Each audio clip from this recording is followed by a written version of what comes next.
Good evening, everyone. This is WITN. The time is now 5 p.m. We do have a quorum. However, we are waiting on the chair of the committee before we begin. Please hold tight and we'll get started shortly.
Chairman Johnson will be jumping on in about 3 minutes.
Amanda, can you resend that link to Chairman Johnson, please?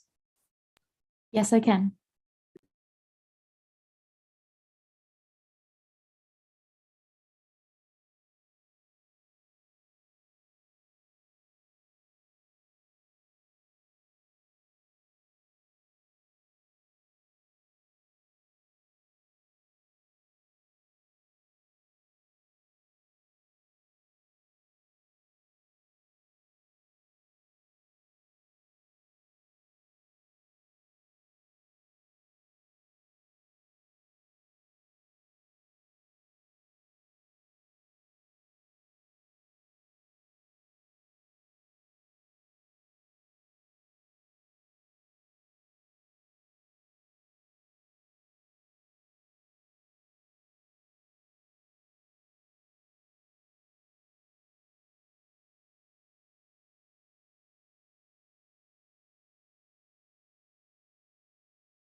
Okay, WITN, can everyone hear me? Yes, just give us one moment to go live. You do have a quorum, so we're ready to start. Okay, thank you. Thank you for resending the link. No problem at all.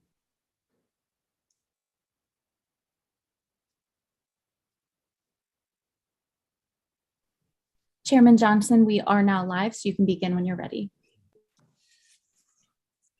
The meeting is now called to order. Good evening, everyone. This is the Finance and Economic Development Committee meeting for June 6, 2022. I am the chair, Chris Johnson from the 7th District.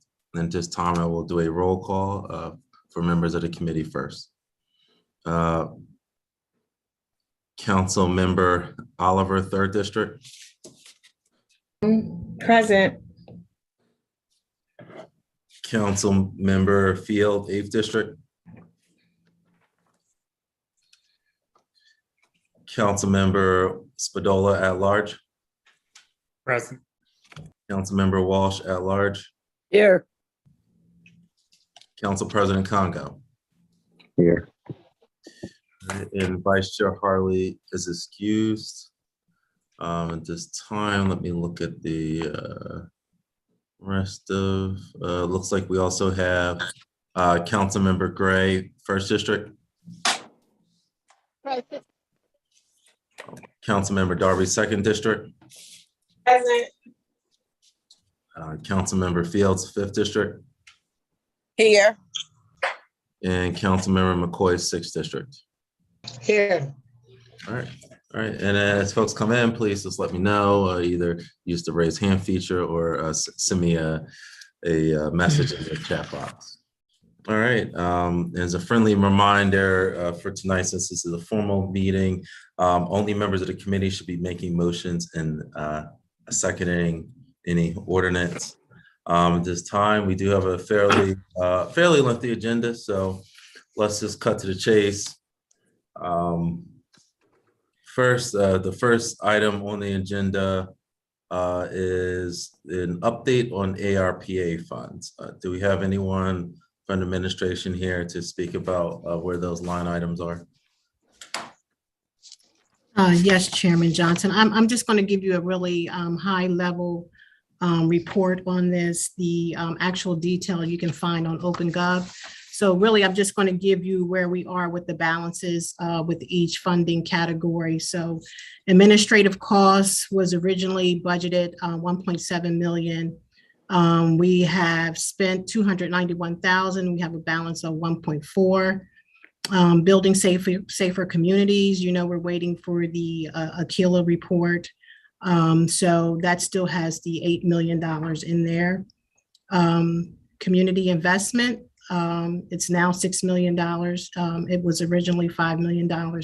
We added another $1 million in for city council at the end of the budget passage, and we have spent 1.5 million, and there's a balance of 4.489, and that does include the 1.3 for city council.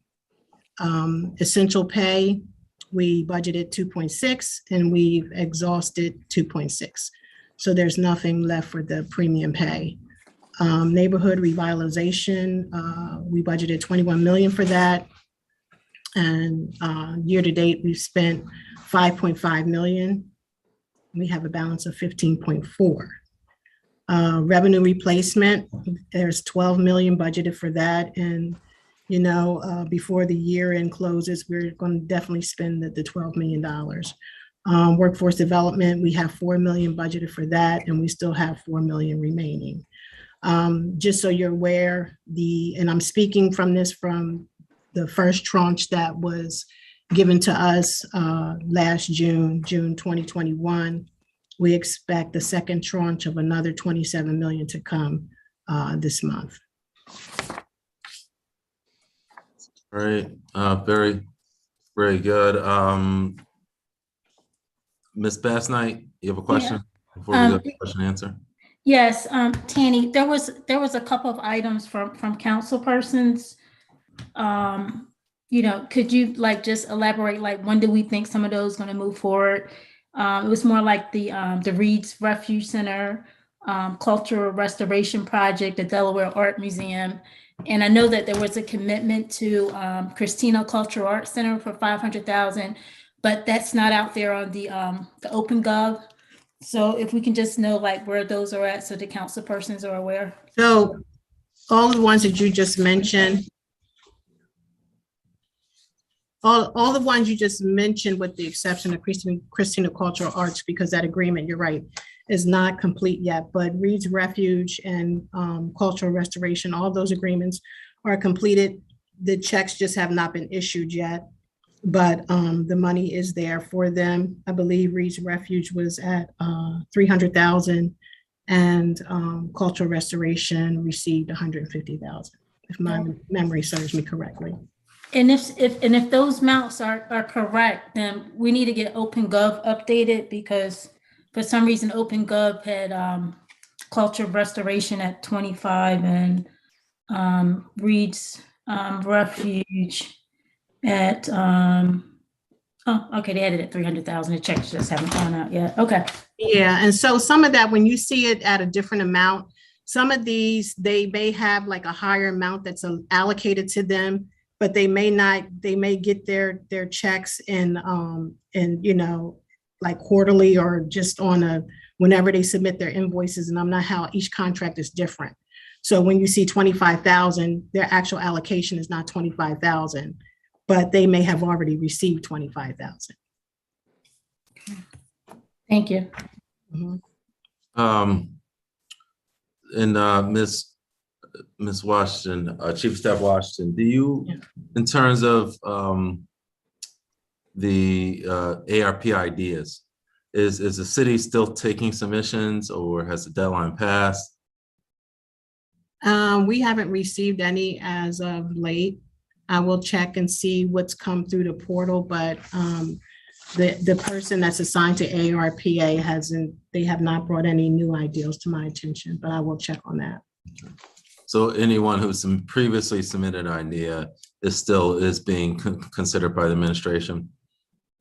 Yeah, I mean, they could send it to council as well for consideration. You know, a lot of what's been approved have come from council actually requesting it.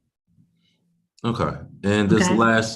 lastly, Chief of Staff Washington, regard to Mr. Sherrell's group, I understand there was at least there was an initial deadline of June 1st for a preliminary report.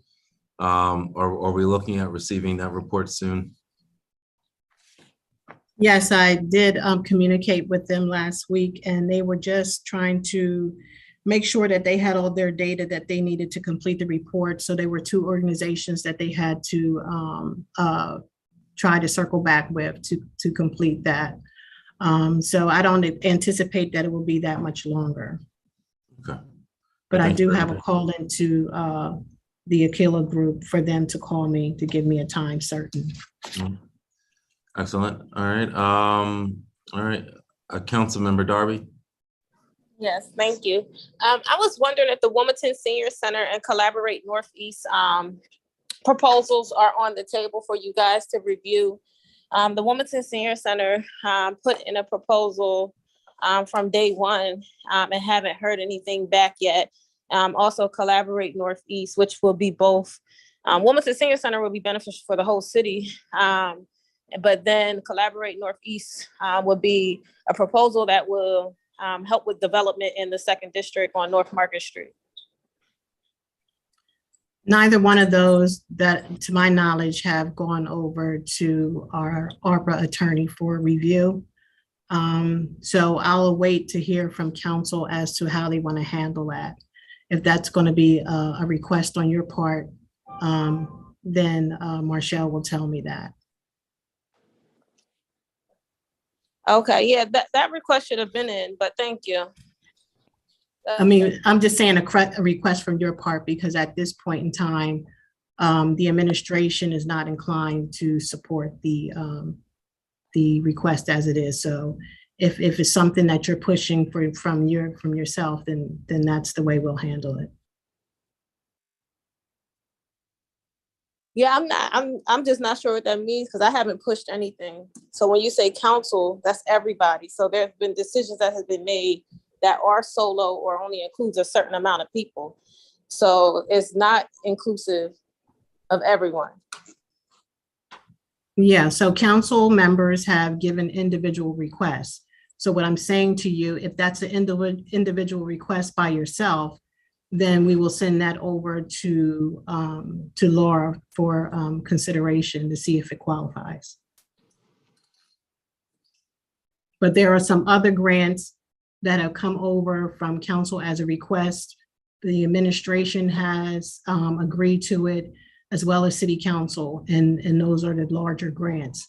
And what I'm saying to you, excuse me, is that the administration is not in support of this one. So this request would have to come from you, from your pot of money.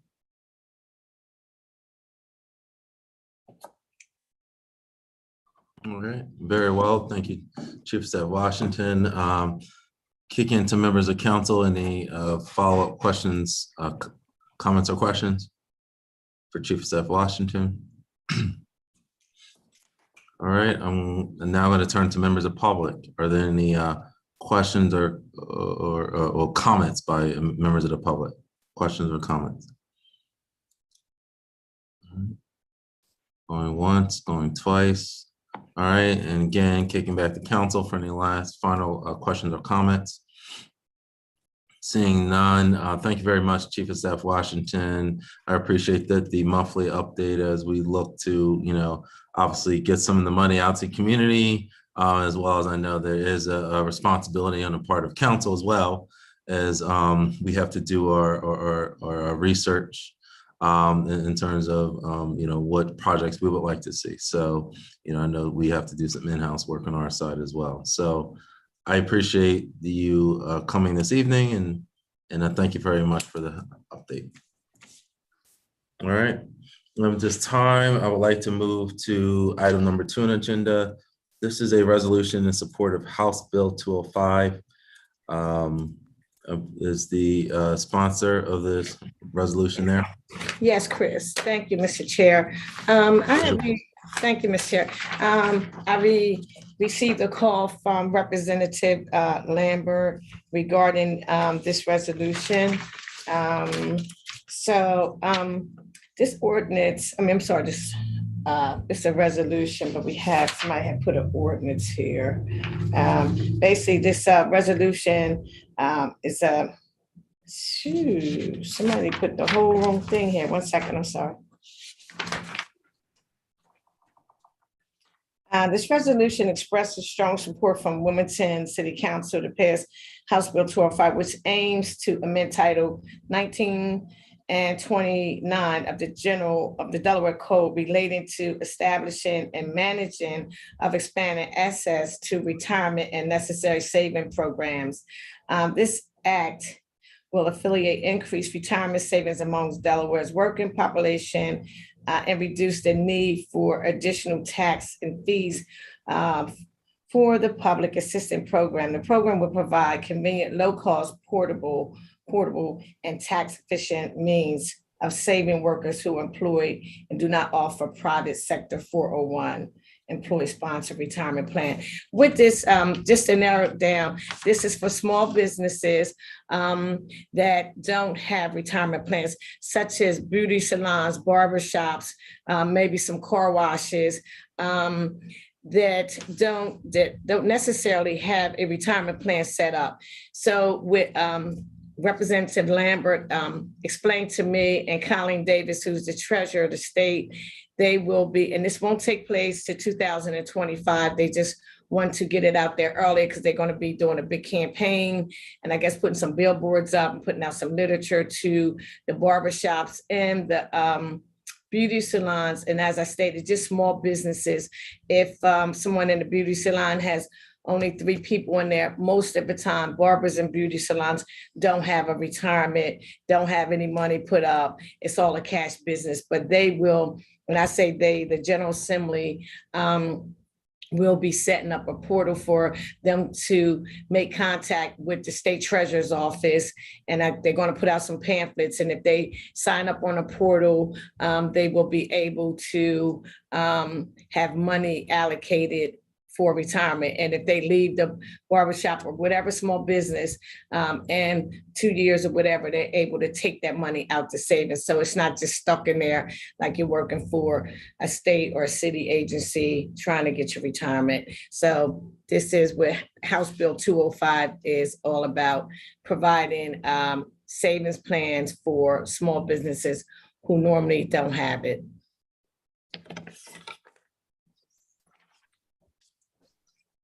And so, Mr. Chair, that's all it's about. It's called the Earns Program. Okay. All right. Thank you very much, Councilmember Oliver. At this time, I would like to be added as a co-sponsor, as I've kind of tracked the progress of this bill, and I know it is kind of heading down the pike. And I believe, this is something Representative Lambert has been working on since last year. So That's what he told me. yeah. So I definitely think there's a worthy cause, and however we can support it. I would definitely like to see them pass it this year, so we don't have to refile it next year. All right. And with that, is there any members of council and any comments or questions? Is there any HB 205? All right. Seeing none, kick it to members of the public for any final comments or questions. All right. Seeing none, thank you very much, council member. And since this is a resolution, it does not need to be voted on committee, and it will be placed on the city council agenda. Marshall, do we have is it going to be the 16th? Yes. Okay. Thank you very much. All right. Thank you very much, council member Oliver. Thank you so much. All right. Now moving to the next item on agenda, moving swiftly to that, is Ordinance 22-20, which is an ordinance to authorize and approve a contract between the city of Wilmington and Third Line for monitoring and auditing services.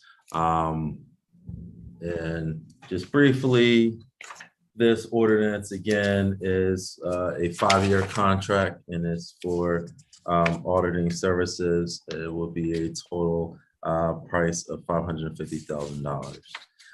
Is there anyone from, and this is administration ordinance, so is there anyone from the administration here to speak on this piece? Chairman Johnson, I did send out a panelist invite to the city auditor. This year was a request from him from back in March, but we did get busy with the budget hearings. And with this here is analytics data that will be incorporated in our Munis system. And these funds were also budgeted as part of his budget for the first year. So I just want to mention that. I don't see him on, but I just want to make mention of that. Okay. All right, thank you very much. Mr. Chair? Finance Director Taylor, yes, you have some insight on this contract?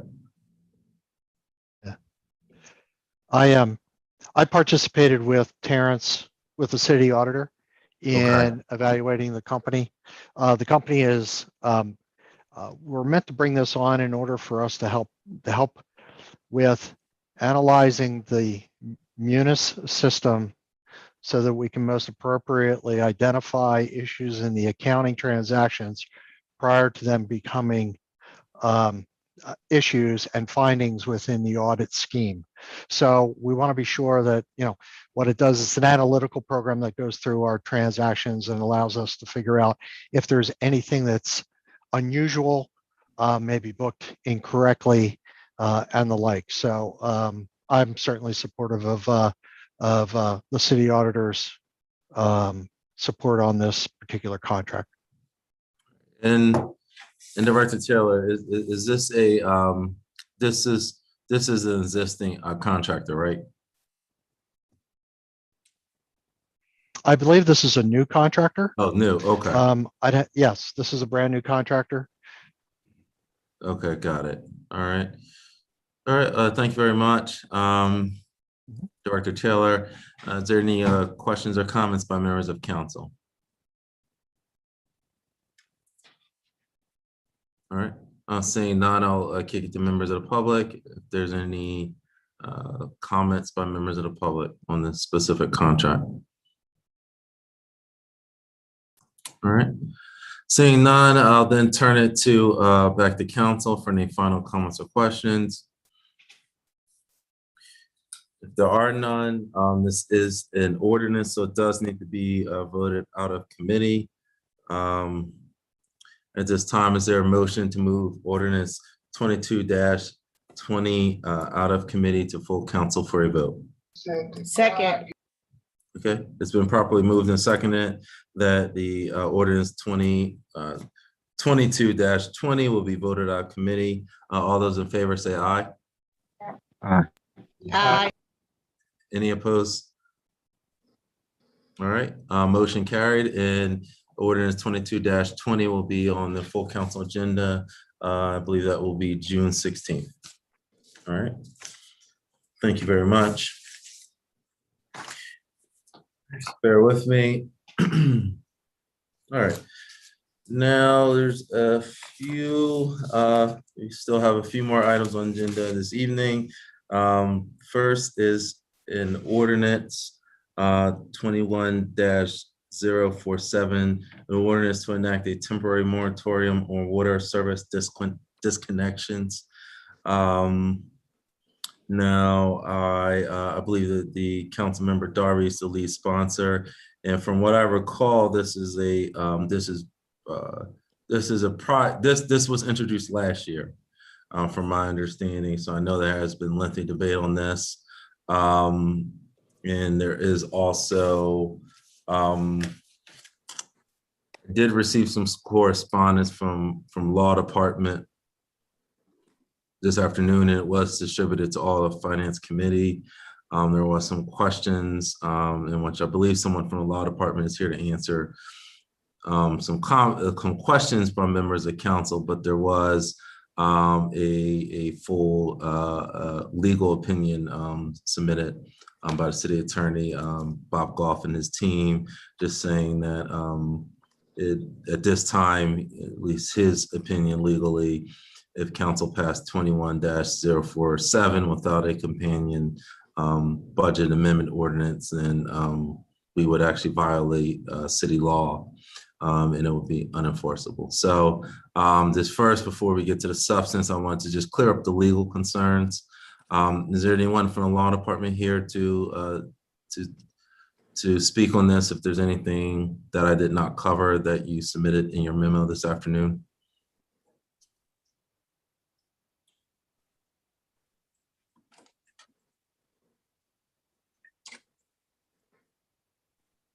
I see there's Mr. Hawley from law department.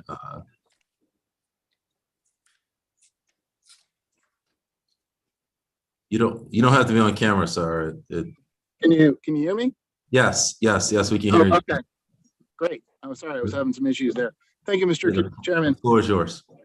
Mr. Chairman, I believe, if you'll recall, I believe this was introduced in September of last year. And I don't think there's any, I think you hit the nail on the head with a summary of our advice to council, specifically that without passage of a revenue measure to offset any revenue that would be decreased by this ordinance, it would create an unbalanced annual operating budget in violation of city charter section 2-302. So, but that was the only clarification. I think you hit the nail on the head. All right, and knowing that, again, I just wanted to set the table, just to address the legal concerns, but obviously, we can debate this. So, Councilmember Darby, the floor is yours, ma'am. Yes, thank you.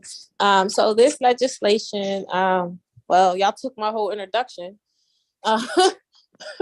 about the legal stuff and how this started back in September. So I guess thank you guys for that. But so you got the background to it, the legal part to it.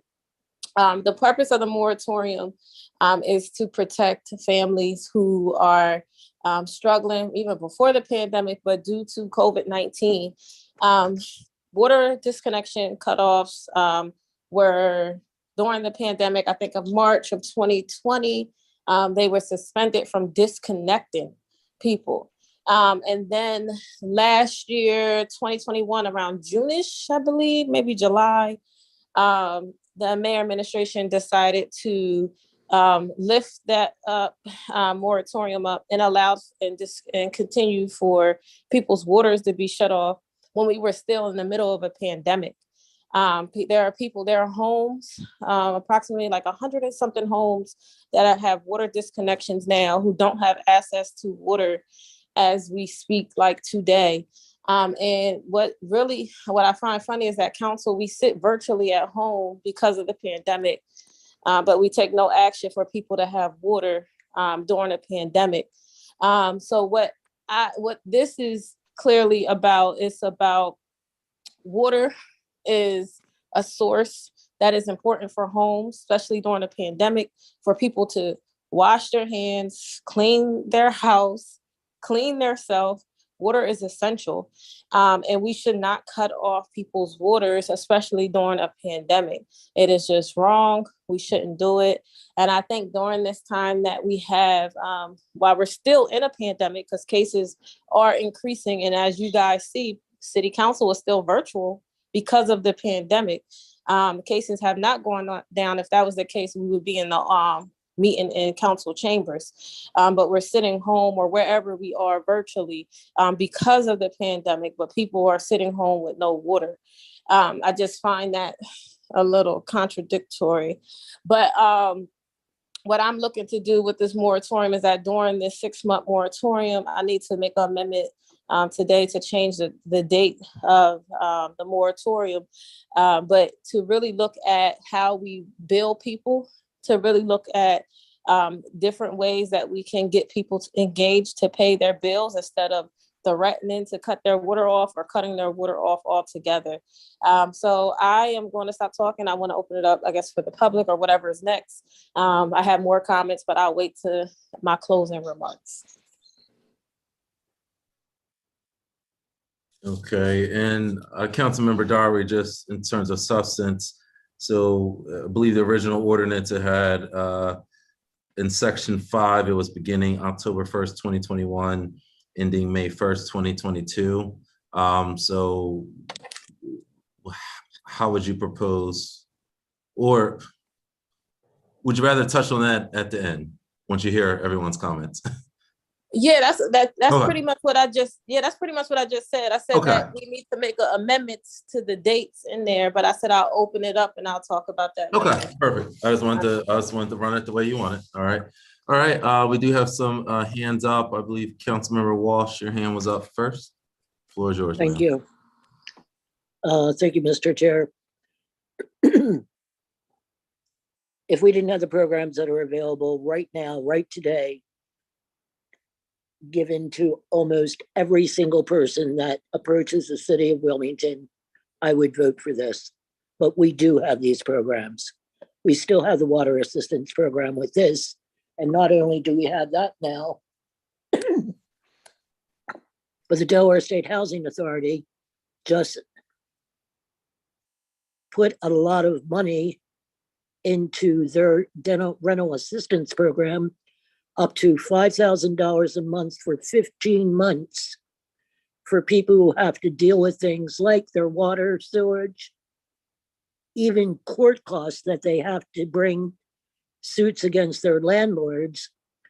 And anyone in the city of Wilmington who has gotten a call from a constituent and they have a water problem, you can't find people who would be more cooperative than those that work in the water department and treat every single person very fairly and will do everything to accommodate them instead of just turning off their water.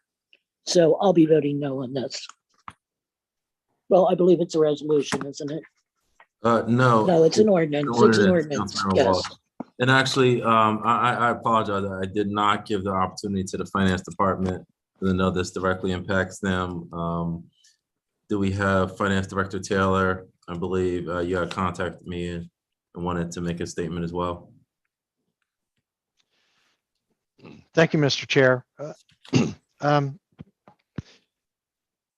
Yeah. As we've discussed in the past, we have a number of programs that we've been facilitating over the last 18 months. Let me put it in perspective. We have 36,000 customers.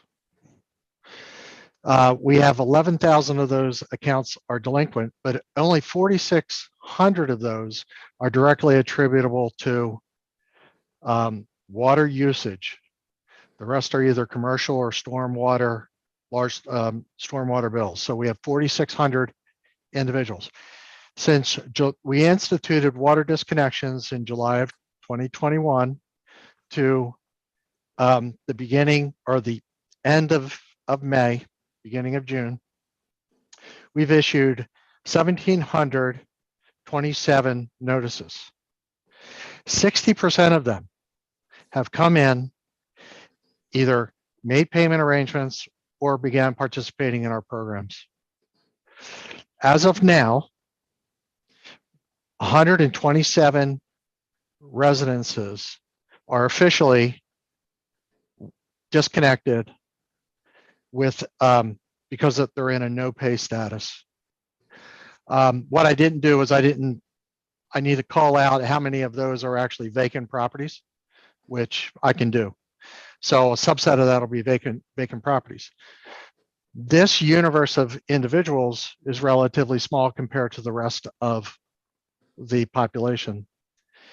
I will say that we've had very, very good success with our UAP program, our Utility Assistance Program. We've received 435 applications. We've approved 231 of them.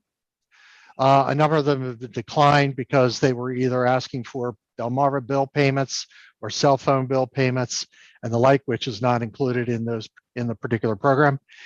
And the number of dollars we've allocated is $410,000, just under our UAP program, using CARES Act money and using Arpa money. The LIWAP program, Low Income Housing Water Assistance Program, through the State Department of Health, we've received 98 applications. They have received 98. They approved 79 of those. There's 16 of those pending. They have allocated $267,000. So all told, we've given assistance to the tune of about $600,000 between the two programs. Now, the one that Councilmember Walsh had referenced, the Housing Authority, they have a DHAP program, which they run independently. So between these three programs, we can certainly begin to address some of the outstanding water issues and disconnection issues. In terms of the actual fiscal impact of this, if we were to do a complete moratorium, which is, I know that there's been a couple amendments, but if we were to do a complete moratorium based on just residential properties, it would cost us about $282,000 a month. And over 6 months, it would be approximately $1.7 million in reduced revenue coming into the water department. For what we're trying to solve, a relatively smaller subset of individuals. So I think it's better to be tactical and surgical in this case, rather than on a large scale, because we're going to end up having a loss of revenue as a result of this. So I would encourage you two things. One, we'll continue to work with our rules for engagement for customers and helping them work through their payment programs. We have very generous payment program opportunities, including chances for complete removal of penalties and interest on any back due utility bills, payment programs through 4 years. I mean, we will work with whomever comes in and has a conversation with us. And number two, I encourage the use of these programs, these assistance programs, so that we can go ahead and address those hardship cases in a way that is very individualized, customized, as opposed to coming at it from a very aggregate point of view. One other final comment, and I don't mean to get ahead of you, Mr. Chair, but one of the other pieces of legislation, I might as well address it now, is the one pertaining to individuals with disabilities, children, or the elderly. One of the difficulties in this particular bill is that we do not keep demographic data on the living situations, economic situations of our customers. In this case, in order to make this effective, they would have to come in and demonstrate to us that they meet an elderly requirement, a disability requirement, and in particular, the more complicated one would be for children. We would have to establish some verification data necessary to be collected in order to make sure that they qualify for the program. So there is some administrative, there would be some administrative logistics that we would have to work through in order to make that happen, but it would be a completely opt-in arrangement, meaning that the customer would have to initiate that conversation as opposed to us having the data necessarily to give them an automatic abatement. Mr. Chair. Yeah. So, Councilmember Spindola, I have one quick question for Finance Director Taylor, and then the floor is yours. Just a really succinct question, Director Taylor. I know we've heard previously in other proceedings about the water shutoff, about a large down payment. I've heard a number up to 50%. Is your office working to get that down payment amount smaller so it's not a barrier to customers who want to then start a payment plan? Yes, as a matter of fact, we approved in our last administrative board. We went through the rules again. And in cases of hardship, we can lower the down payment assistance or the down payment for that to $100. Okay, so now $100 is the smallest, that's the smallest down payment that now can work, right? That's correct. Okay, and that's from, was it 500 before, or what was? Well, it was half, it was actually 50%. We would ask for 50% of what was owed for a down payment. So we've lowered it down to $100. So if you had a, if you had a $500 payment that was due, you'd have to pay up to $250 for that. In a lot of cases, the average of the delinquencies are approximately $1,200. So they'd have to come up with a $600 down payment. No. In this case, we've lowered it down to $100, at least to get them started.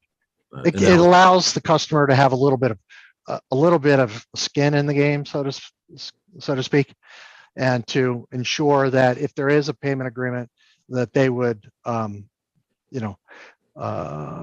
it's been noted that if you have a payment agreement and there is a deposit, they most likely are the ones going to adhere to them. So. All right, thank you very much, Director Taylor. Councilmember Spinola, floor is yours.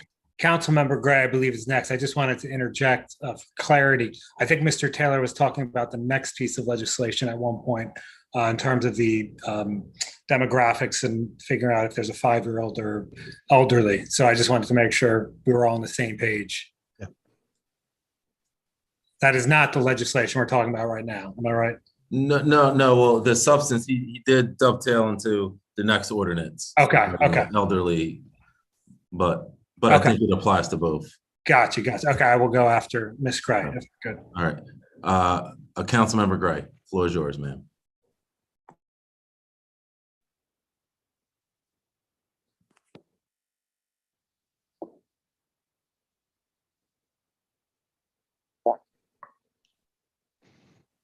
WITN, is there a technical issue on Councilmember Gray's side? No, she needs to unmute her microphone. Looks like she is, but.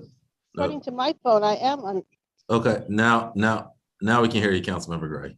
Now you can hear me? Floor is Okay. yours. I'm asking a question. Is it true that once your water is disconnected, your house is considered vacant and you should no longer occupy it? I'm asking, is that true? That's very impactful for disconnected water. So is that true? I can't answer that question. That would be a question for Jeff Starkey. I think that if the water is disconnected, it does meet a public health emergency, and therefore would be in a different category. I don't know if it would be defined as vacant. Thank you. That came up a couple days ago, and the water was disconnected, and the person was told that their house was vacant. It was cleared up, but I think the vacancy was done because the house no longer had running water. No, Councilman Johnson, may I Linda, we was on it. Yeah, no, she's involved in it. I'm not using the person's name, but I just wanted to understand. And Councilman Oliver was involved in this, so she can maybe. I just wanted to. Just briefly, I would like to recognize Councilmember Oliver. Can you shed some light just to clear up this misconception? Sure, Councilman Gray. That was understanding on the email, but just so you know, it was a misunderstanding with the neighbor. So it was a vacant house. So that wasn't the case. That's how Tom was able to help her. Her house wasn't vacant. They had it mixed up with the house next door, just so you know. Okay, thank you very much. Thank you. Thank you. Okay, thank you very much. And maybe if there's just, again, some clarity on L&I's side about that issue. First time I've heard of it, but certainly we can have that as a follow-up item. Okay, Councilmember Spadola. Thank you, Mr. Chair. Can you hear me? Yes. I just want to hyper focus on the legal aspect. I feel like we've kind of disregarded that, but so, you know, Bob Goff is the city solicitor. He's a 30-year attorney, former assistant public defender, former deputy attorney general, well-respected in Wilmington throughout the legal community. And he sent us an email saying, I cannot state this emphatically enough. Essentially, I'll paraphrase, we can't pass this without having first ordained revenue measures that would offset the loss from this. Otherwise, we're straight up violating the city charter. So I'm curious if the sponsor or a supporter, is there an amendment that would make up for that revenue? And could we hear that first, please? Or is his opinion not valid for whatever reason? And if not, could we get more elaboration on that? Thank you. Okay, Councilmember Darby, the sponsor, do you have an answer? What is the question? Councilmember Darby, I believe Councilmember Spadola has had a question about the legality of it and whether there wasn't a proposed amendment to clear up the legal concerns, or whether there was some other way to address the law department's questions. No, this is what we have tonight. Okay. Okay, very well. All right.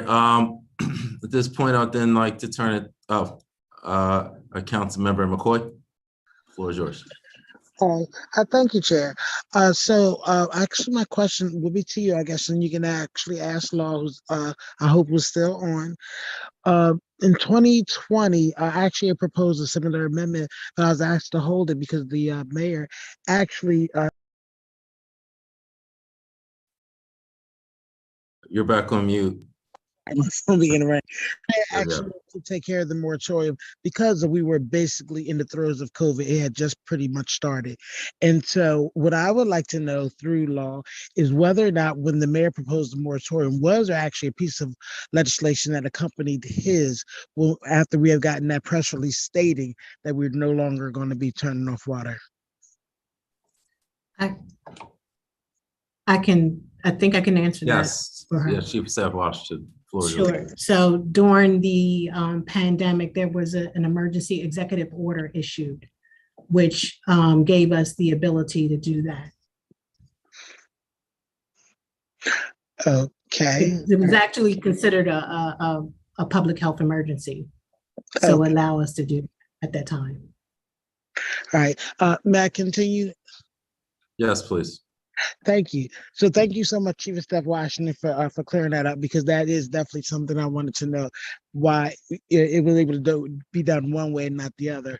Now, actually, when it comes to moratoriums and the things that I've learned about them, the fact that we're trying to get people's water straightened out at this very moment at the amount that they are now.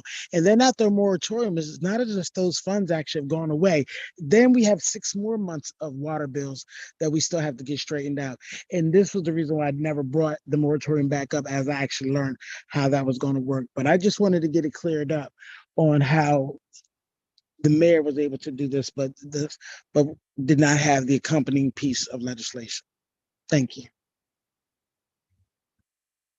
All right, thank you very much.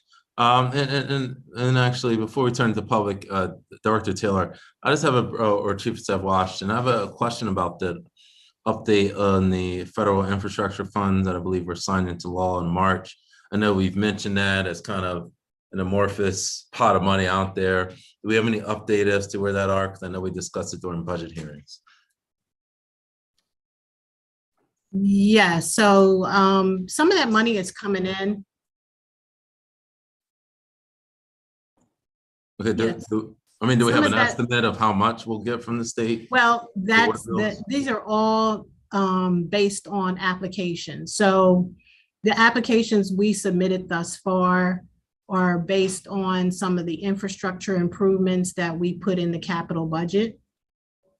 So we did get approved for some of those projects, but that's like the cover improvements at the Porter Center, things of that nature, and some actual other water main improvements. But yeah, this is application process.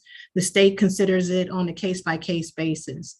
So we don't, we won't just get just a tranche of money. We actually have to go through a application process, and they have to approve it. But it's my understanding that they're going to have more money coming out at a later point in time. Okay, and thank you very much. Chief Staff Bass Knight. Yeah, yes, Chairman, if you don't mind, for the infrastructure bills, is there any way we can get like a list of those applications, what they are, so that we know in amounts, so that as funds are coming in, that council has an idea what those are? Because as of right now, we don't know what that information is. Sure. Thanks. Mm-hmm. Thank you very much. This time I'd like to turn to members of the public if there's any public comment regarding Ordinance 21-47. This time I see a Miss Christian Willauer. Please state your name and where you're from, and the floor is yours, ma'am. Hi, I would like to thank council for the opportunity to speak. Thank you, Chair Johnson and committee members. And I'm here as a volunteer with the Homes Campaign.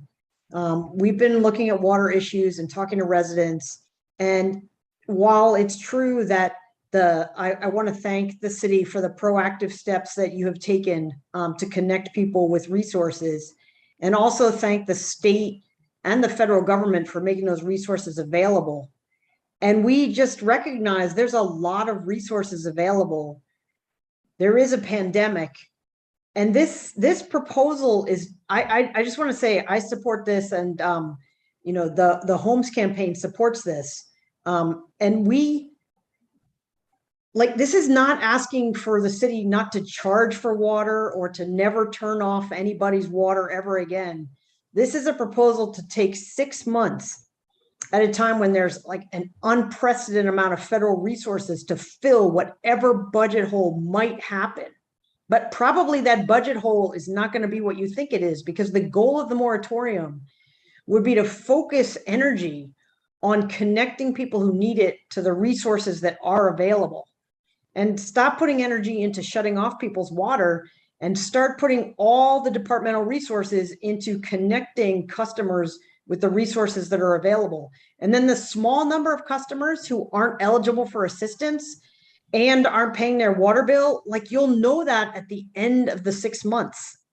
but the budget implications are not going to be like, if that system is, which we're advocating for, is followed, it's not going to be the budget hole that has been quoted here, because that budget hole, these people who are not paying, who are not able to pay the bill, they'll be connected to resources that can help them pay the bill. So that's the whole purpose of the 6-month moratorium, is to try to focus government resources and attention on connecting vulnerable populations to the resources that are available. So we just urge you to really seriously think about considering this bill, and voting for it and supporting it, and taking this step at this time, and making every effort to find every dime to help, plug any budget holes, because the resources are there, and people need access to water. Like, it's just really hard to be without water, especially during a pandemic. Thank you. Thank you very much, Ms. Willauer. At this time, I believe Ms. Cheyenne Miller is next. Floor is yours, ma'am. Hi, my name is Cheyenne Miller. I'm a resident in the 7th District in Wilmington. I'm also a volunteer with the Homes Campaign. I work for the Urban League here in Wilmington. This piece of legislation is something that Homes Campaign has been working on for a while now to see passed, because we know that not only is water a human right, but also it's important that we understand that, I think what was being implied earlier in the discussion around, what does water shutoffs, how does it affect a home, is that I think it makes it so that a home can be condemned. That it's not considered livable anymore when there is no access to water. Same, I believe, happens with access to other utilities such as electricity.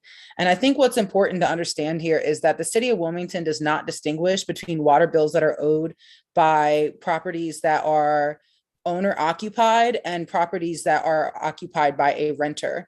People need to understand that renters specifically are impacted by this issue of water shutoffs in a unique way, because renters do not have the water in their name usually. While there may be a possibility that a renter is paying for water, the water bill is actually in the name of the landlord. So the landlord is ultimately responsible for that water bill.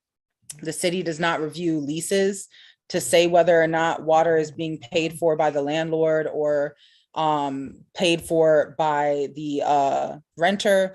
And so when the city is going out and shutting off waters, what we typically come across through the Homes Campaign when we're canvassing is renters who may or may not have been paying water bill money to their landlord, but the landlord was not paying that money to the city. And so they're getting punished for a bill that's not even in their name. And so, again, I think what was said earlier in public comment by Christian Willauer still stands, that there is a lot of money from the federal government that could cover these water bills, so that we wouldn't have to worry about there being a deficit. But I also think it's important to realize that there is a really different impact on individuals who don't own the properties that are renting. And in a city that has a majority renters, that's pretty important as we go around shutting off waters.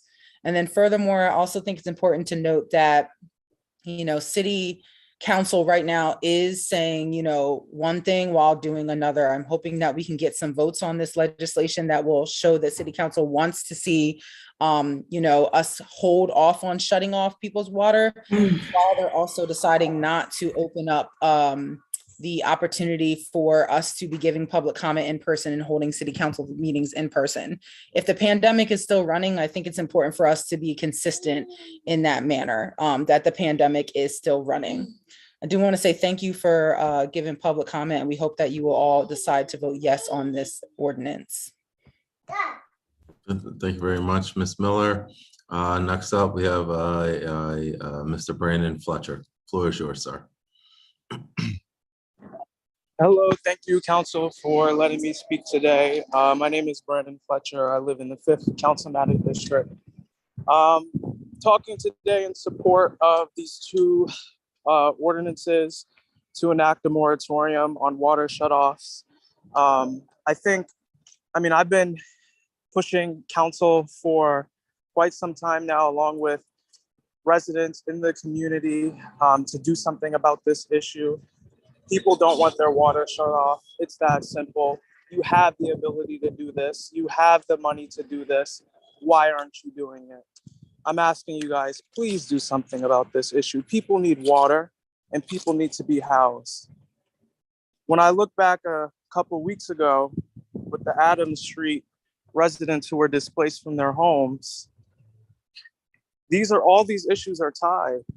You have people who are living in conditions that are deplorable, landlords who aren't being held accountable, the city not enforcing anything, on top of water being shut off for people who can't afford it.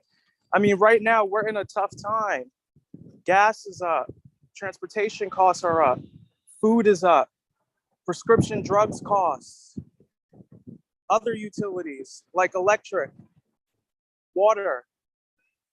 Please consider, when you look at policy, I just ask that you look at those who have the least among you.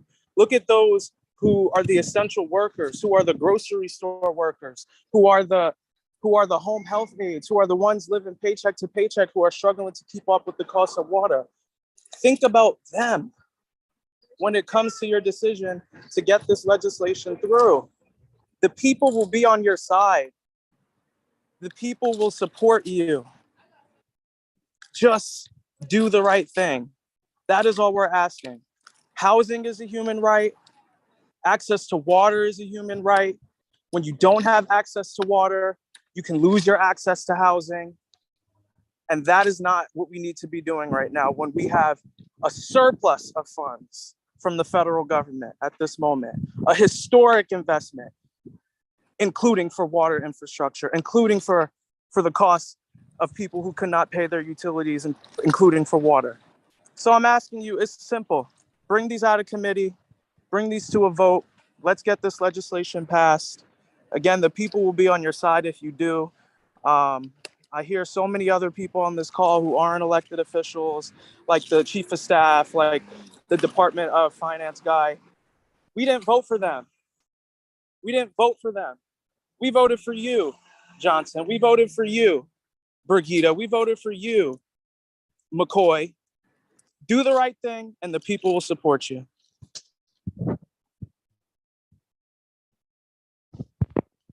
All right. Thank you very much, Mr. Fletcher.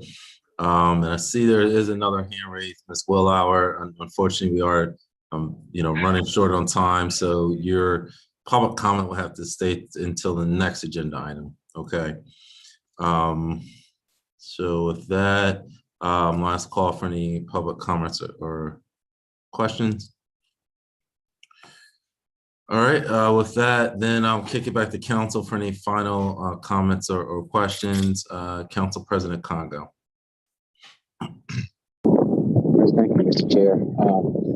A quick question. Will Ms. Willauer be allowed to address this agenda item in her public comment, even though it's going to be on another legislative item? Well, so this is only for this item, Ordinance 2147. We're not on the next one yet, so okay. I have to wait. To address this one on the next legislative piece. But no, I believe she already addressed this one. Ms. Willow already made public comment pertaining to this ordinance. Okay, so public comment, only get one round of public comment. Yes, that's city council protocol. Okay, I would like for the administration to address just the comments and the concerns that were just made from public comment. One specifically, a couple of them specifically. Once a person's water cut off, is their house condemned? Can they still live in the house with the water cut off legally? Also, there was another point that was brought up by Ms. Willauer about it won't have the numbers that we were given in the beginning of the meeting. I think it was like $1 million and 1.7 million. And she was saying that number won't be real because the residents will be able to get assistance. I would like them to address that. There was one more, I can't think of it. If it comes to me, I'll raise my hand back. All right. Chief Staff Washington or Director Taylor, I believe there was I believe 3 or 4 questions proposed by Council President. Do you have any brief responses to those items? Yeah, I'll just say that, earlier we said that the question around inhabitable residents, that would need to be addressed by L&I. But in terms of what Ms. Willauer said about the 1.7 million or whatever number she referenced, I don't know where her information came from. I don't know whether that has any basis in fact at all. So that I won't be speaking to because I'm not sure it has any basis in fact, to be quite frank with you.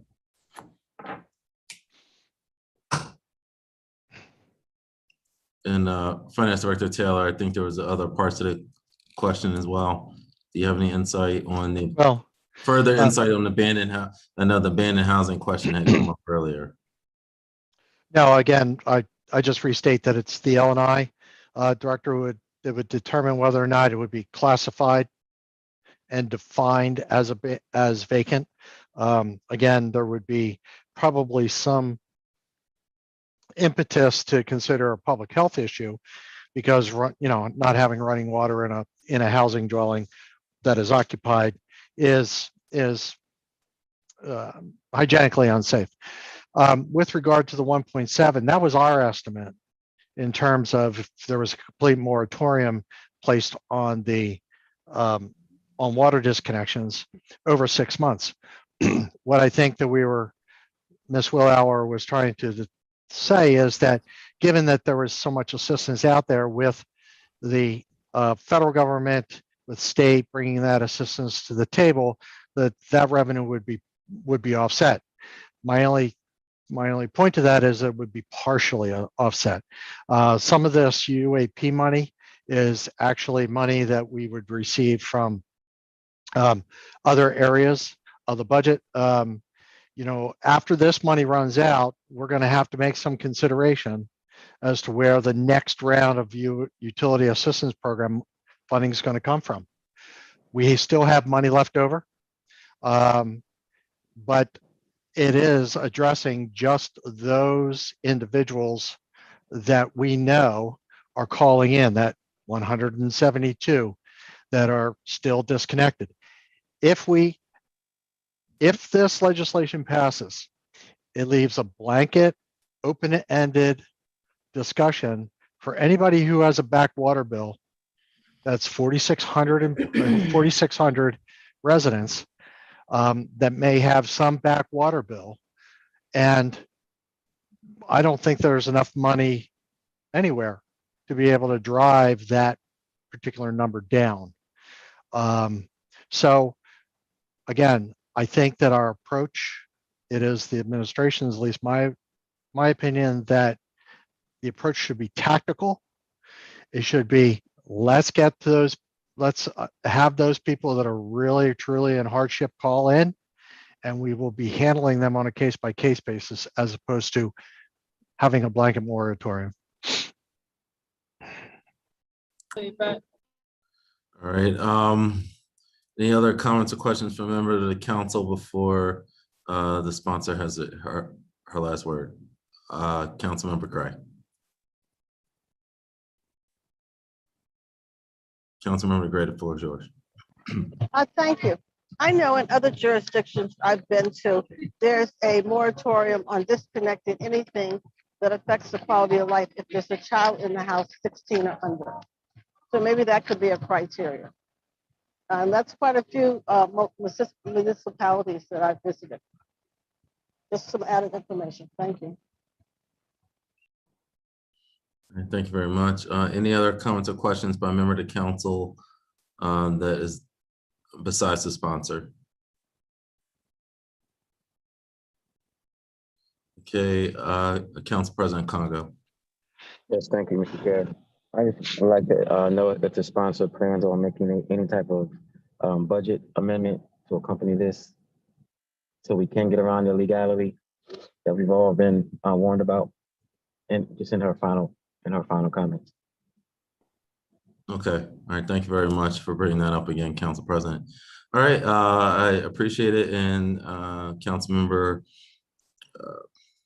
Darby, the floor is yours for final comments on Ordinance 21-47. Yes, so thank you everyone for your comments and contributing to this conversation. This ordinance is about protecting people who cannot afford to pay their bills. Even with the assistance that exists, there are still barriers to getting assistance. And I think it's really important that we're protecting those groups of people, and water is essential. And as we learned today is that if you get your water cut off, your house is condemned. So where do you go? What happens to you, right?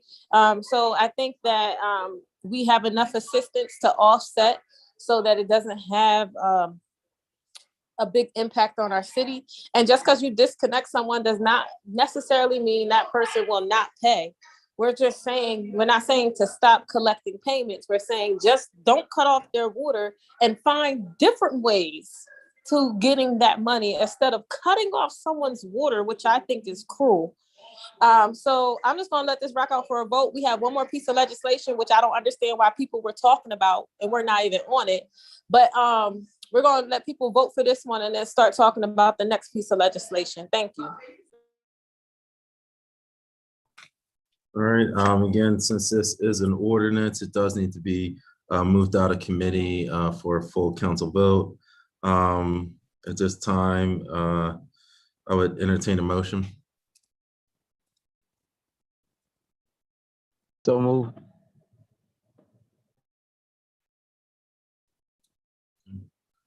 It's been properly moved. Is there a second? All right. Councilwoman Darby, you can second if you like. No, per the council rules, she is not a member of the committee. So it has to be a committee member, unfortunately. Oh, okay, you're right. I apologize. Thank you. All right, this time has been moved, but I don't believe there's a second. So at this time, this will not be voted out of committee. Although since it has not been defeated, it can be readdressed at a later time. I think maybe after some of the legal and concerns are ironed out. All right, so thank you very much. All right, moving to the next agenda item. This is the next ordinance. It is ordinance, I believe it's 22-182.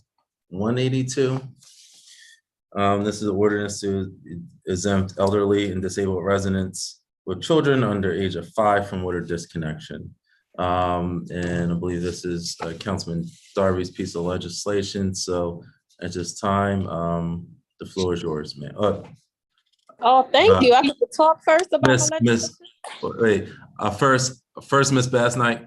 Yeah, Chairman, and I apologize because the actual ordinance number wasn't on the agenda because it came after the fact. So the actual ordinance number is going to be 22027. Okay. Thank you. Thank you. All right. Thank you very much. Ordinance 22-027. That is the proper ordinance number, and the floor is yours, Councilmember Darby.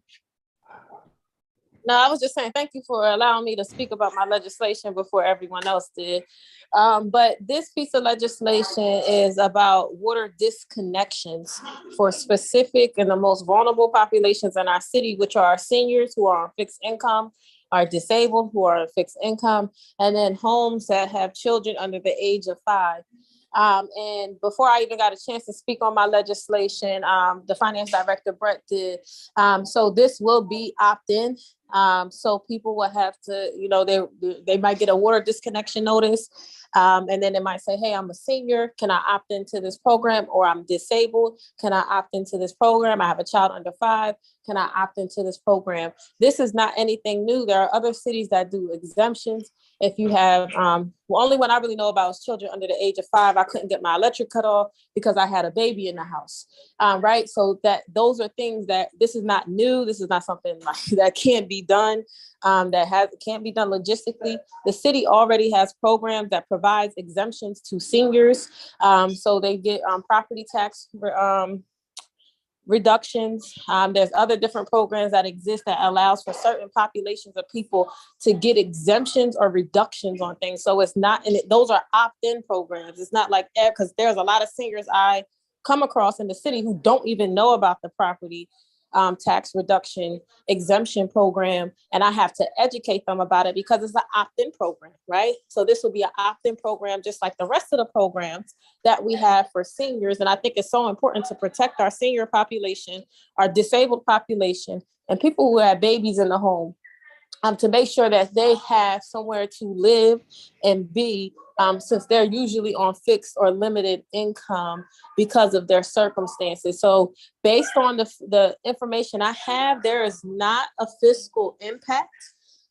So if anyone, or legal piece to it, from what I'm understanding, when I looked at this piece of legislation, I'm going to read the fiscal impact statement.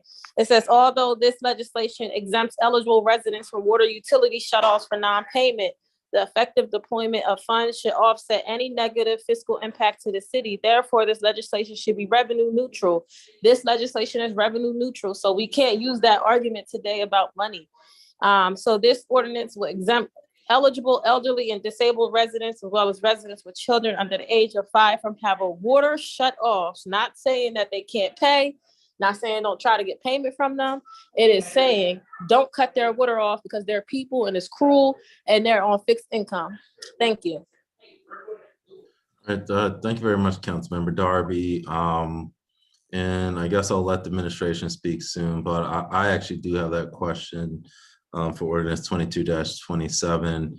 Since this does seem to be more of a narrowly tailored piece, Finance Director Taylor, and I understand the city does not keep that demographic, but with obviously some administrative changes, is it possible that this opt-in program could be feasible, even if some kinks have to be worked out?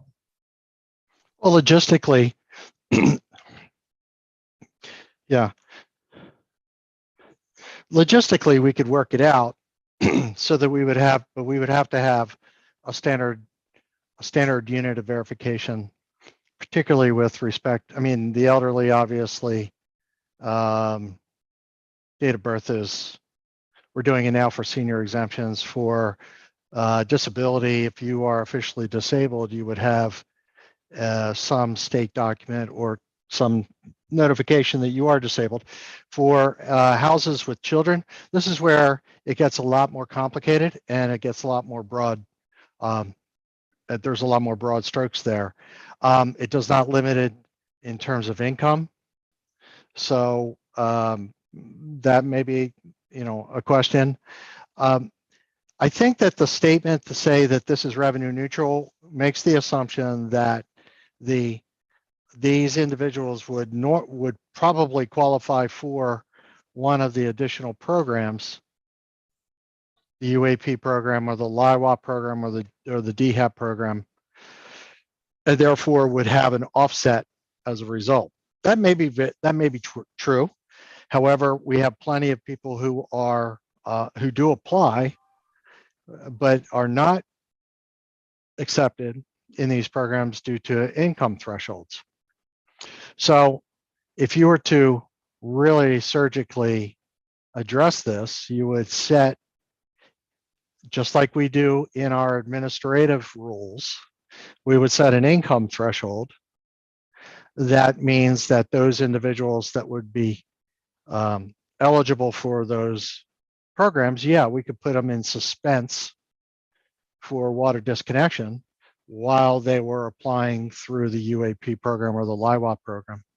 So, I think that I think in order for it to be tailored to this particular demographic, it would have to be income limited.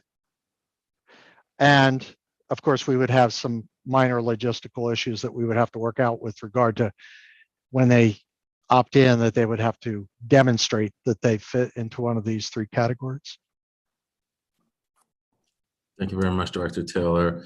And Chief of Staff Washington. And yes, I just wanted to say, and Director Taylor referenced this already, we don't know whether whether the individuals will be eligible for the LEAWAT. We don't know what that universe looks like. So just reading this legislation on the surface, the same law that the city solicitor referenced earlier applies here, because in my opinion, there will be a decrease in revenue, which is going to essentially leave you with an unbalanced budget. And that's a charter violation all day long. You know, when we go through this whole process during the budget and we tell you about our operations and what it costs to do these things, we don't take into consideration that the revenues are going to shift. And now we have to scramble and think about how we're going to cover the cost of how we operate the water system.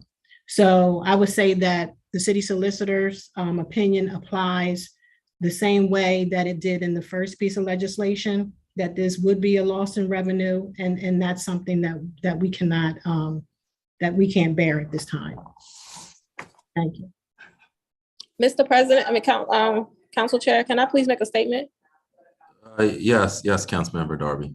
Yeah, so the piece of legislation that I'm reading came from the law department. So they wrote the fiscal impact statement and gave that to me. So that is what the law department wrote. I didn't write the legislation. Like, I didn't draft it and then say, let's go to the finance meeting and I made up this fiscal impact. This was a fiscal impact given to me. So I'm confused to how someone who's not an attorney, who's not in the legal department, can make any statement about something that the law department is saying is so, and they put it in the piece of legislation.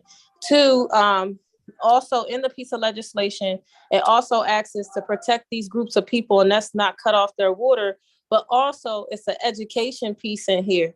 So it asks that we put in the bills on the website when we send out mailers that these people are aware of this opt-in program. So it's not like we have to know who the people are when they're applying or doing any of that. We're not asking for the city to do that. And I thought I made that clear earlier, that it's an opt-in program. So with the opt-in program, you have to let people know that they can opt in, right? So you put it on the water bills. When you mail out mailers, you put it on there, you put it on your website, so that when a senior get a water, when you send off your water disconnections, you can put there on the bottom, if you're a senior, disabled, or have a child under 5, give us a call. We won't cut off your water, right? So those are the types of things that are in the legislation if we're thoroughly reading it. And it was written by a lawyer or attorney from the city solicitor's office. I did not make up that legislation or the fiscal impact of it being budget neutral or whatever it is. So I just want to make that clear that I am not saying that. This is what the legislation currently says. I need that to be very clear for the public, is that this is what is being told by me by the city solicitor. Getting a piece of legislation is not easy. You have to go through a whole process going back and forth with the law department. So now we get on the floor and now we're saying what's written to me is wrong. Like, no, we're going with what the law department says and what my legislation says tonight. Okay, let's figure this out. Yeah, well, sorry, Chief of Staff Washington. With all due respect, with all due respect, Chairman Johnson, the law department are not fiscal and they're not financial administrators. I understand, so, but is there someone? Yeah, so they're not that, and while they may have made that reference, they're not qualified, in my opinion, to make a financial decision of this magnitude. That would be our finance director. Okay, now is there someone from the law department? All due respect, Chief of Staff Washington. It was made with the finance director. The point of order. You didn't point of order Tammy Washington when she was talking. How you going to point of order me? Well, how she distract you and then I distract you? I had my hand up. WITN, can you make sure the only person I want talking right now is someone from law department? Okay, it's the representative from law department. Is Mr. Hawley still on the line? That's the only person I want to hear from right now. Yes, Chairman Johnson, this is Mr. Hawley. Okay, floor is yours.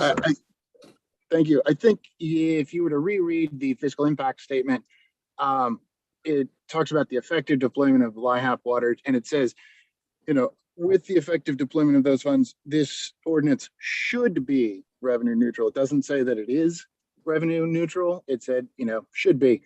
Another way to read that would be, maybe, could be. It doesn't say that it is 100% guaranteed to be revenue neutral. And as Chief of Staff Washington pointed out, so I drafted this bill with some input from the council person. I am not a fiscal person. I'm not a fiscal expert. I don't know how these things affect revenue input. I advised you as well as the council person of, that, again, the demographics, we don't have that information. As I understand it, we don't have that information. So it was essentially impossible to determine the true fiscal impact.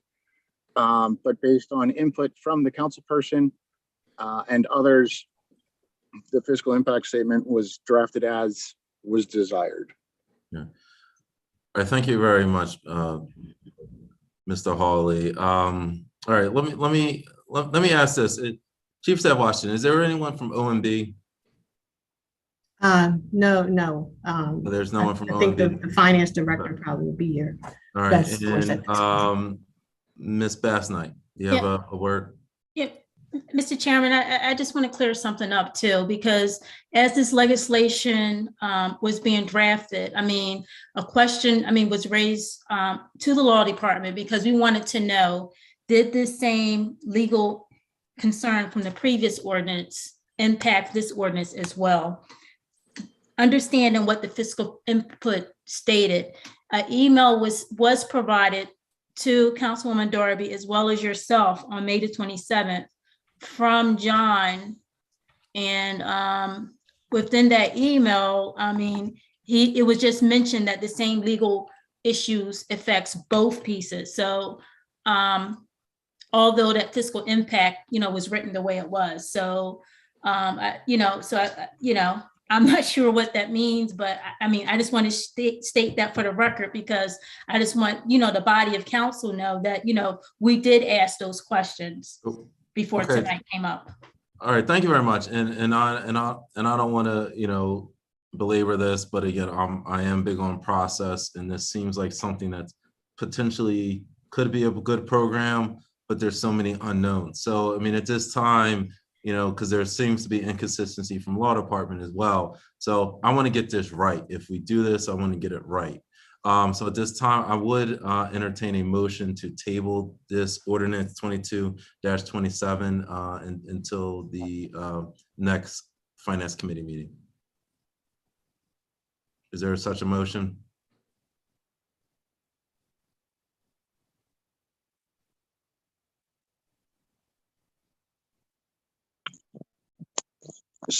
So moved.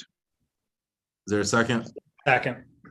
All right, this time I'm properly moved and seconded to table ordinance 22-27 until the next finance committee meeting in order for some of these legal issues to be dealt with. At this time, I'll take a roll call for those who are in favor of tabling this to next meeting. Councilmember Oliver, 3rd District. No. Okay, Councilmember Spadola. Yes. Councilmember Field. Yes. Yes. All right, Councilmember Walsh. No. Okay. President Congo. No. Okay. All right. According to my count, I don't know who from City Council staff is keeping track, but it looks like it has been defeated. So this will have to go forward for a vote. At this time, since it will be moving forward at a vote, first I just want to turn it, Councilmember Darby, you'll have the last word. So I'll turn it to members of the public for any public comments on specifically on ordinance 22-27. All right, Ms. Willauer, the floor is yours.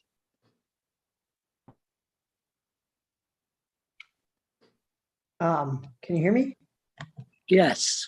Yes, we can. My name is Christian Willauer. I'm a resident. I live in the 5th District. I want to thank the committee for giving me the chance to speak, and thank Council Chair Johnson for the permission to speak. I think that this is a really good option because obviously there's a need. There are 4,600 customers that have delinquent accounts, residential customers that have delinquent accounts. There are also 127 residents that have been disconnected, and some of them are vacant, but some of them might be people living without water. And also the code does say that if you don't have appropriate sanitation conditions, that the unit can be condemned. So people can lose their housing because they have their water shut off, according to the city code. So, you know, specifically I want to thank the council members who have been working on this issue. I want to thank Council Member Darby for writing this legislation and for working with the law department to bring it to this step. But I also want to thank the other council members who have been working on water and recognize that water is an issue that needs the attention of council. Like Council Member McCoy, I just want to thank you for your efforts. Councilwoman Gray, I want to thank you for your efforts. Councilwoman Oliver, you know, you're concerned about these issues, and all the other council members who have spoken up, Council President, and have brought this to attention, because I do think that council has a role to play. There are community issues that need to be solved, and I really appreciate seeing all of you step up to the plate on this one. There are a lot of families in Wilmington who are low income, and just, you know, in terms of the numbers, there's about 13,500 families in Wilmington. There is about 1,300 families with related children under the age of 5, and then another 1,000 with children under 5, and children 5 to 17. And of those families, 60% are below poverty. And of the families with just children below 5, 22% are below poverty. So just by the numbers, there's about 1,000 families with children under 5 who are living in poverty in the city of Wilmington. And, you know, they probably have trouble paying the water bill based on income. And so that's the universe. I really appreciate, I want to thank also Director Taylor, who I think has taken a really can-do approach to working with, you know, a diverse set of constituencies to try to solve this problem, and has taken a lot of very important steps. He talks about tactics. I think this bill is about tactics. It's about focusing on the most vulnerable people in the community and trying to address their needs. And all the issues that we talked about before, about the resources being available, like, let's just be tactical. Let's focus on this community, this part of our community, and try to develop solutions for them at this really important time of a pandemic. Thank you all so much for your time. And thank you very much, Ms. Willauer. Next up is Ms. Cheyenne Miller. Hi, my name is Cheyenne Miller. I live in the 7th District, and I work with the Homes Campaign in the Urban League. I'm a little confused because it seemed as if in the past ordinance that we just talked about that was discussing the issue of shutoffs. I'm sorry, is there feedback? Everyone needs to mute. There must be somebody from council. Council, make sure you're on mute. All right, thank you. It seems as if the ordinance that we just heard about in terms of shutoffs for residential customers, that there was a revenue issue with that was not contested. But now when the revenue issue is brought up on this legislation, it seems as if there's a double standard. If law writes and reviews these pieces of ordinances and this is what they come up with, I think as a resident that, you know, it's important for us to either take the standard or not. So I think it's problematic that we just heard that essentially we want to table this legislation and come back to it because we weren't happy with the fact that law said that it was revenue neutral. When that's the case. I also think it's appalling that the city is so willing when they don't know what residents are living in a household, they're so willing to go and shut the water off. When you don't know that there's a child in a household, you don't know whether there's an elderly person or a person with disabilities, that, you know, there's an eagerness to shut that water off and use that as a form of and as a form of incentive or disincentive to get someone to pay. And just to be, you know, clear, you know, our concern is that the city of Wilmington is facing a water affordability crisis, that the average residential customer is paying more than $1,000 a year. And that despite that, we still had city council decide to vote to raise the water rates by 5%. And even though we know that, like, it's really hard for families to be able to qualify for these very stringent programs that allow, you know, for a resident to have to be essentially be super poor in order to qualify, that we're still willing to shut water off for some of the most vulnerable families. So I think, you know, it would be really helpful for us as a community to think more about who is this impacting. We're talking about people who are elderly in our community, people who have disabilities, and people who have kids under the age of 5. And I think it's important that at the bare minimum, if we can't do it for everyone and ensure that water is a human right for them, let's at least ensure that it's a human right for them, these vulnerable families. Let's ensure that these families also are notified of whatever type of assistance is available, which is what this legislation also does. It's just important that, like, these families are unable to make ends meet. And it's very cruel to be asking them to to just not have water shut off. I do appreciate the chance for public comment. Thank you very much. All right, thank you very much, Ms. Miller. Now I'm going to move it back to council for any final round of comments or questions. First, I'll take Councilmember Spadola. Thank you, Mr. Chair. And this question is for anybody who might have an answer. But do we have any hard data or even anecdotal data about how many people whose water has been shut off that would fit into these buckets, that has a child under 5 or is elderly or is disabled? I'd really love to hear some hard numbers on that, or even just, you know, I heard of my neighbor down the street, just something to give me some context, because this sounds good and feels good, but not one person has ever brought this up other than the people advocating for it. Nobody. I might be able to answer that question, Mr. Chair. Yes, I wasn't sure if Councilmember Spadola was done his question, but yeah.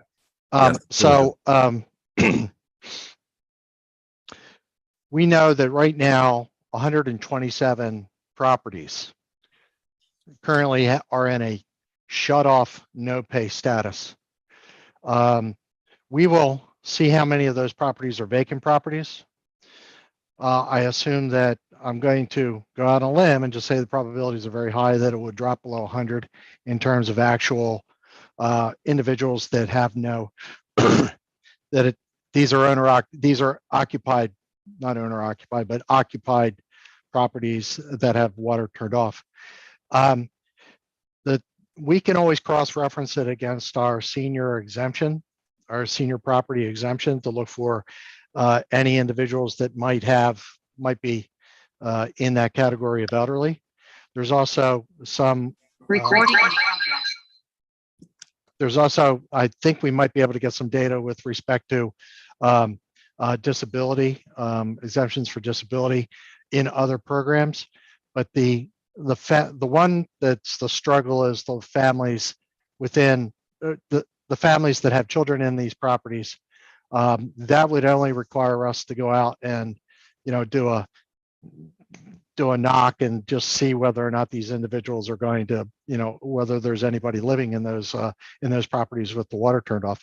So, I mean, that might be something that the Homes campaign may want to do, is just to go out and make, you know, and do a census of those 127.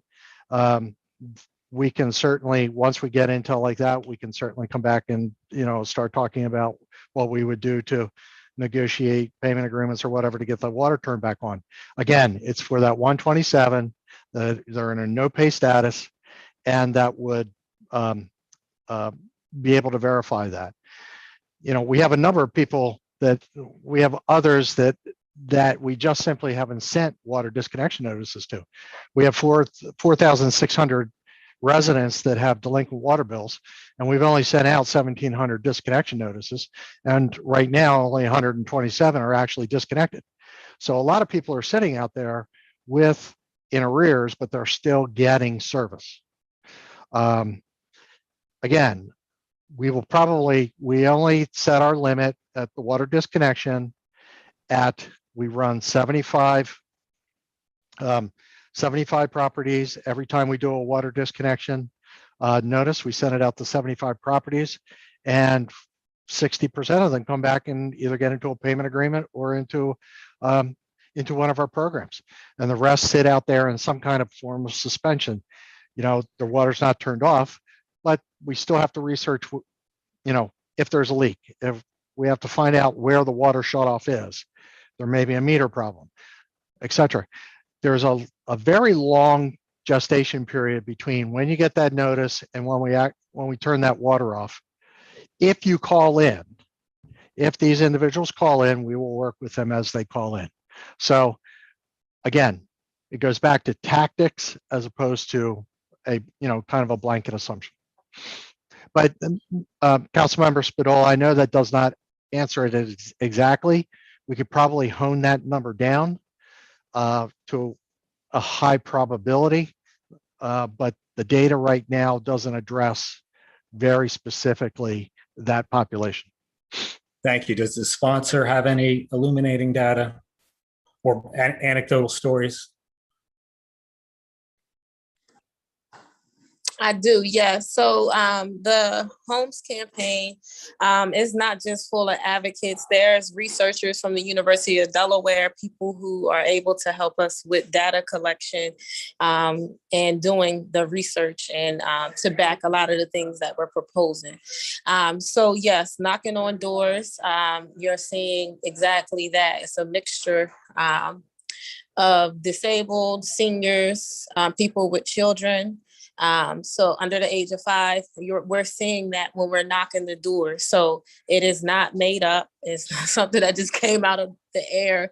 There's a group of really bright individuals from different educational backgrounds who are actual researchers, not just council people who are searching things up on the internet, but people who are actually able to do that work and know what to do to help us with the data collection when it comes to knocking on doors. So yes, there are stories. Yes, there are seniors who are in homes with water cut off or who got notices or who had to not pay their Delmarva bill so that they can pay their water bill. So now they got to deal with their Delmarva bill. So it's not as easy as, they just get on a payment plan. Most people are making decisions on not paying other bills. They're basically just bouncing back and forth and just in debt, just furthering themselves to pay their bills, bouncing back to back each month. It's not like they just, I happen to find extra money, let me pay this payment plan. No, they didn't have the money to why they even got to where they are. And most of them are on fixed incomes when we're talking to them, and they need help and they're not getting that help. And if they are getting the assistance, there are barriers, and it was pointed out through many of the people who are speaking here tonight. There are still some barriers for people being able to have access to water assistance.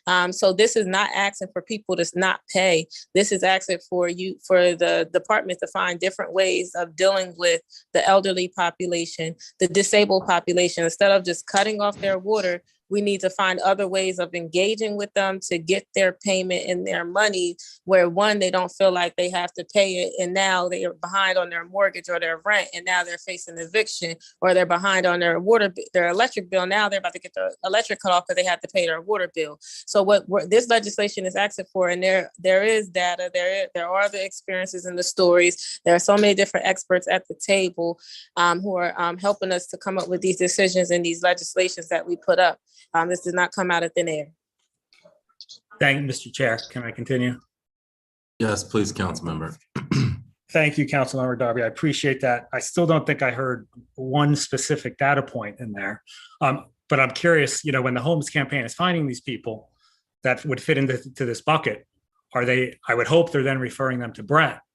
And then, I think last meeting, you complimented Brent on how well he works with the people that do reach out. So what is happening when the Holmes campaign is presumably referring these people to Brett? Is Brett all of a sudden not being helpful?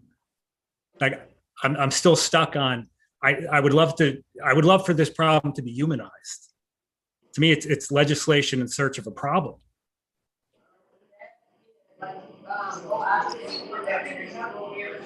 Is there one person that can name one person that's elderly or disabled or has a child under 5 whose water was shut off by the city and who didn't work with Brett, even in the public? Can anybody?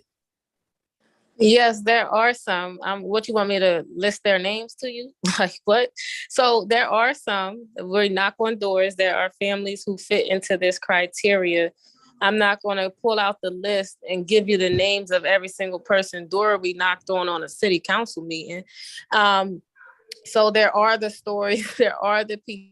And yes, I have plenty of meetings with Brett specifically about this legislation and about other things in regards to improving the water thing. So Brett has been, and I never said he hasn't been open to some things. Me and Brett have plenty of conversations around water, and we're working on some other things together and ideas that we had. So I did not say that Brett is totally like, oh my gosh, I'm not working with you guys. I never said that. I think you're just making up things in your head at this point. But what's really happening here, this legislation, when we're knocking on doors and seeing that this population is being impacted, this legislation, along with researchers, because you like titles and names and big things, right? So researchers from the University of Delaware who has studied this type of things around homelessness and eviction sit on these meetings with us, and they help us come up with the data and to do the data collection piece. I am not going to read off to you all of the names of people that we knocked on doors and their address on a city council call. But what I'm telling you is that we are knocking on the doors and we are seeing these specific populations impacted. That's why the legislation was drafted. It was based on what was being seen when we're knocking on the doors and the people who were getting the disconnection notices and or being disconnected. And the people who were getting the disconnection notice having to make a decision not to pay their mortgage or pay their Delmarva bill so that they can pay their water bill, right? So those are two things, people who got the notices and people who are disconnected. Both of those things are happening in both populations. So I'm not going to sit here and read to you a list of people. But if you want to come join the Holmes campaign on Knock on Doors, you can do that. And then you can meet some of these people on your own. So let us know what day you want to knock doors. No, Councilmember Darby, I was just going to say that I would be honored if the Holmes campaign or yourself would refer someone to me specifically who fit that bucket and needed help with their water. Because I promise you, I would fight with you. I'd fight Brett, I'd fight Mayor, I'd make sure their water wasn't shut off. So I'm happy to work with you on that, but I still don't have any specifics. So I will not. Yeah. Thank you. Yeah, you won't be getting specifics. You can knock on doors though. I'll get you in contact with Christian and Cheyenne so you can get a day to knock on doors so you can talk to people who are actually struggling and experiencing this. Happy to help. All right. Director Taylor, is there any final comments? I saw you had your hand raised earlier. Just that if there's any intelligence from if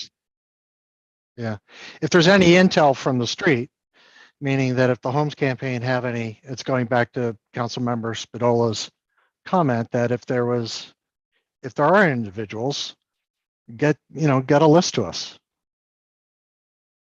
Thank you. Or one name, not a whole, not all. Councilmember Spadola, a point of order. Point of order, and let's wrap this up. I do, of course. Obviously, I'm gonna. This is an ordinance, so it needs to be voted on, but this is very concerning to me as well.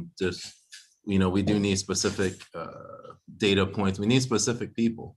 As Councilmember Fields, Councilmember Oliver, and myself included, if a resident needs help, this is a very receptive council. And so we will stick on Director Taylor if there is someone who has this urgent concern.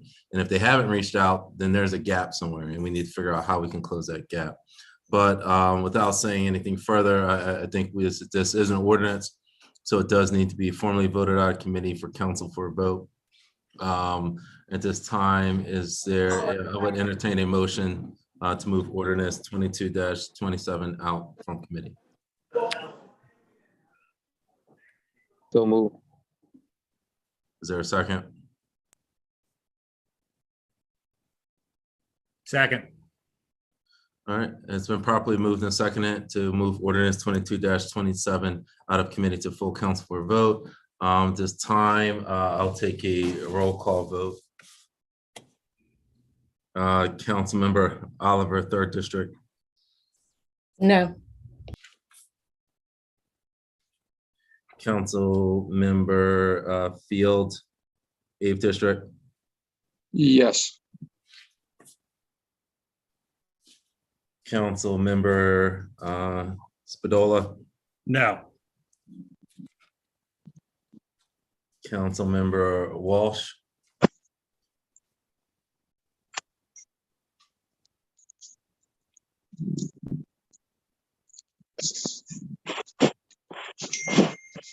Councilmember Walsh.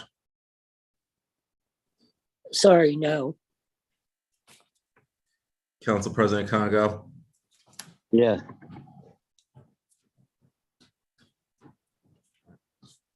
And this time, I'll be voting no as well. Thank you.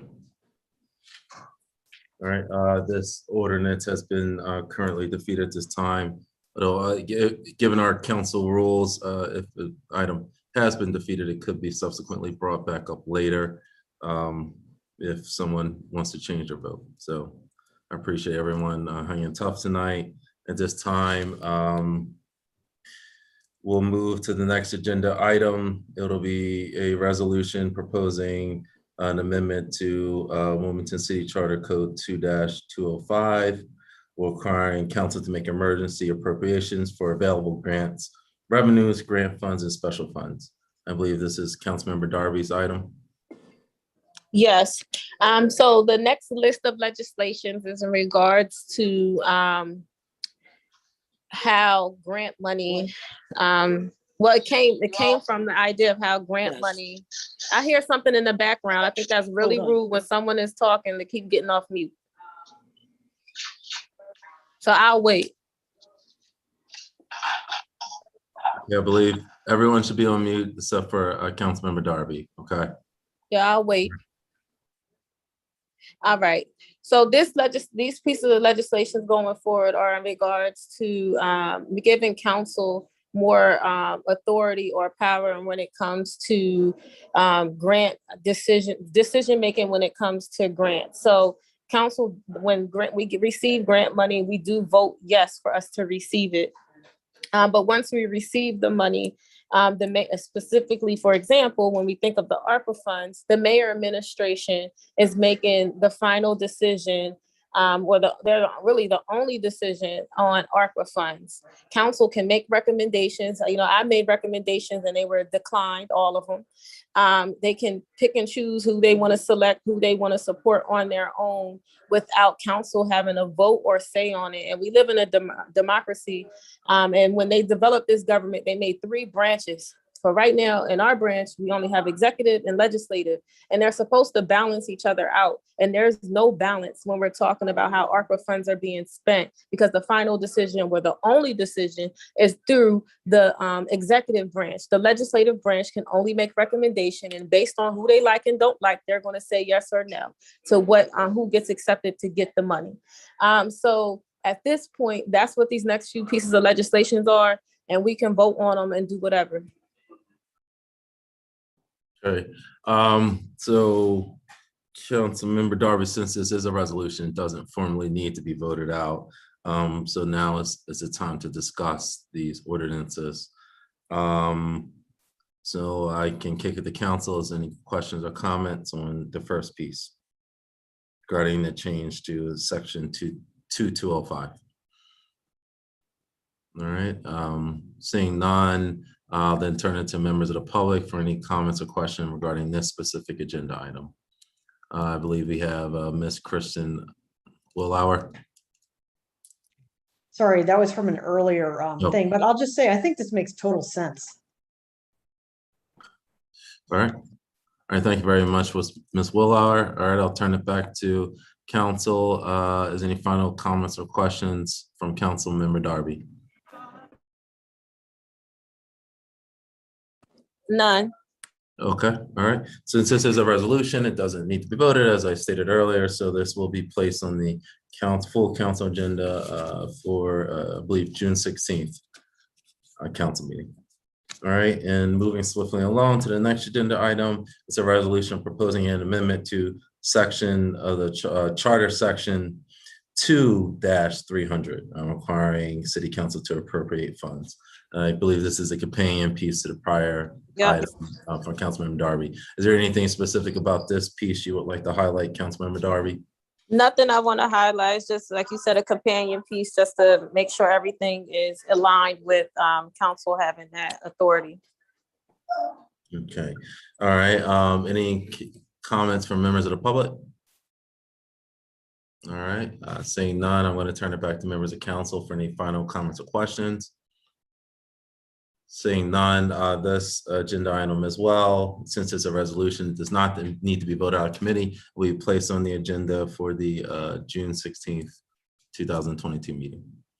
And finally, the last item on the agenda is a resolution proposing an amendment to Wilmington City Charter Section 2-301, requiring City Council to make certain supplemental appropriations. This is again a companion piece, I believe, to the previous item. Councilmember Darby, do you have anything to highlight for this item? Nothing at all. All right. This time, Councilmember Darby, at this time, I'd like to turn it to members of the public for any comments. Okay, seeing none, I'll turn it back to council for any final comments or questions. And as I stated earlier, this is a resolution, so it does not need to be voted out of committee. So this will be placed on the June 16th, 2022 agenda. And with that, at this time, I would like to thank everyone for attending this evening, especially members of the public. And in closing, just some final words. We had some robust discussion regarding the procedures for water disconnection, water shutoff. I couldn't be any more clear that if there is an issue with a resident having with city, any water disconnection issues, please either reach out to individually city council members or by phone to city council chambers at 302-576-2140. Okay. Again, we're looking for people who have any difficulty paying the bill. Please reach out, as there's many resources, and we're failing in our jobs if we don't get you the right resources that you need. So again, I appreciate everyone to call city council at 576-2140 if there's water disconnection problems. As a city, we're continuing to look at this issue. We're looking at more programming, more funding. We don't want to leave any resident behind. And if there are residents who are being left behind, it's our job to figure out how we can fix this and make sure those residents are given the proper payment. So with that, please stay tuned again to ARPA funds as well, and many of the other items as we continue to move towards our summer. We do have a July meeting as well. So please stay tuned for the date for that. And if there's no further items, I would like to thank everyone. And again, please stay engaged and stay tuned. At this time, I will entertain a motion to adjourn. So moved. Is there a second?